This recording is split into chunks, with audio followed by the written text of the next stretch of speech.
جانتے ہیں آپ عورت کو نرم لہجے میں بات کرنا بھی جائز نہیں. آپ سوچ رہے ہوں گے تعجب ہے یہ, اسلام تو سکھاتا ہے نرم لہجے میں بات کرنا.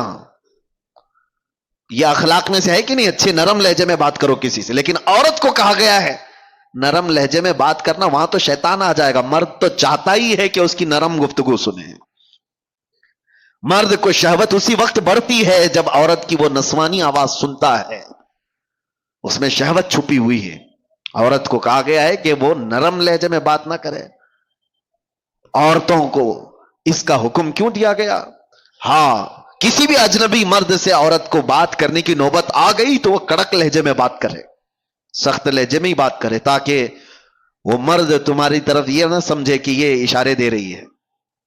نرم بات کرتے ہوئے مردوں کو تو یہی گمان ہونے لگ جاتا ہے کہ یہ مجھے راستہ دے رہی ہے, اشارہ دے رہی ہے. کڑک لہجے میں عورت بات کرے تاکہ اس کے وہم و گمان میں بھی بات نہ آئے. عورتوں کو یہ حکم دیا گیا کہ وہ اپنی زینت کا اظہار نہ کرے. زینت کا اظہار کس کو کہتے ہیں؟ یہ تو آج بولنا ہی مشکل ہو گیا ہے. اللہ کے نبی صلی اللہ تعالی علیہ وسلم نے ارشاد فرمایا اپنے صحابہ سے کہ ایک وقت ایسا آئے گا تم دیکھو گے عورتیں کپڑا پہن کر کے بھی ننگی ہوا کریں گی.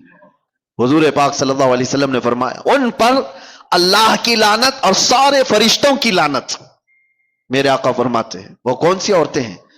تنگ و تاریک لباس پہننے والی, چست لباس پہننے والی, چپکا ہوا بدن سے جس سے اس کے سارے اعضاء ظاہر ہوتے ہوں ایسا لباس پہننے والی. ان کے تو برقعے ہی کیسے ہو گئے, اب وہ تو زینت کے لیے ہو گئے.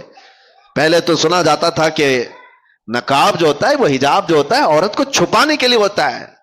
اب تو حجاب اور نقاب ساری چیزیں دکھانے کے لیے ہوتی ہیں, اس میں بھی زینت کا اظہار ہے.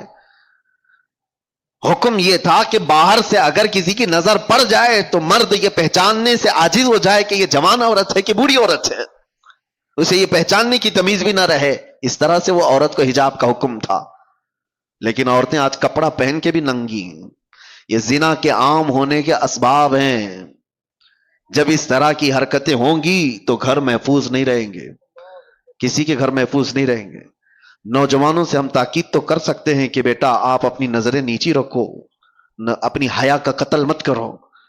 ہم آپ سے یہ کہہ تو سکتے ہیں کہ آپ اپنے آپ کو کنٹرول میں رکھو, لیکن ان عورتوں کا کیا جو خود ہی ننگی باہر آ جائیں. ایک نوجوان کہاں تک اپنے آپ کو سنبھالے گا, کہاں تک برداشت کرے گا؟ کیا اس میں ان عورتوں نے بڑا کردار نہیں ادا کیا ہے کہ بے حیائی کو پھیلانے میں, بچوں کے اخلاق کو بگاڑنے میں ان عورتوں کا کردار نہیں ہے؟ بہت بڑا کردار ہے.